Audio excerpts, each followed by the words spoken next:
ঢাকা শিক্ষা বোর্ডের চেয়ারম্যান অধ্যাপক তপন কুমার সরকার জানান, 12ই মে সকাল 9টায় ফলাফল প্রধানমন্ত্রী শেখ হাসিনার কাছে হস্তান্তর করা হবে। এরপর 10:30 থেকে শিক্ষার্থীরা ফল জানতে পারবেন। সকাল 11টায় সংবাদ সম্মেলনে তপন কুমার সরকার আনুষ্ঠানিকভাবে ফল প্রকাশ করবেন বলেও জানান তিনি। পরীক্ষার্থীরা অনলাইন বা SMS এর মাধ্যমে তাদের ফলাফল জানতে পারবেন।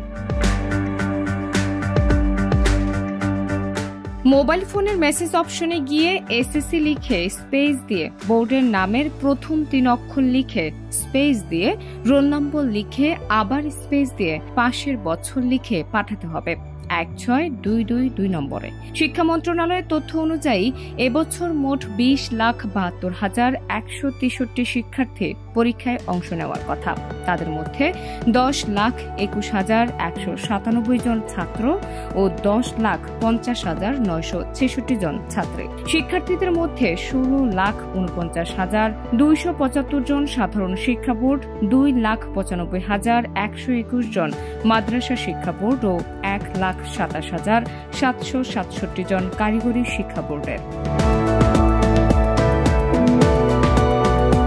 শিক্ষা প্রতিষ্ঠান ভিত্তিক রেজাল্ট শিট পেতে বোর্ডের ওয়েবসাইটে প্রবেশ করতে হবে। এরপর রেজাল্ট কর্নারে ক্লিক করে শিক্ষা প্রতিষ্ঠানের EIN এন্ট্রি করতে হবে। তাহলে ওই শিক্ষা প্রতিষ্ঠানের রেজাল্ট শিট ডাউনলোড করা যাবে।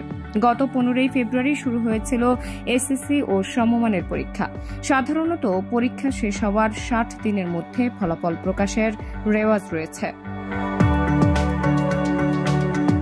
নাহার নিশি, প্রিয় দেশ।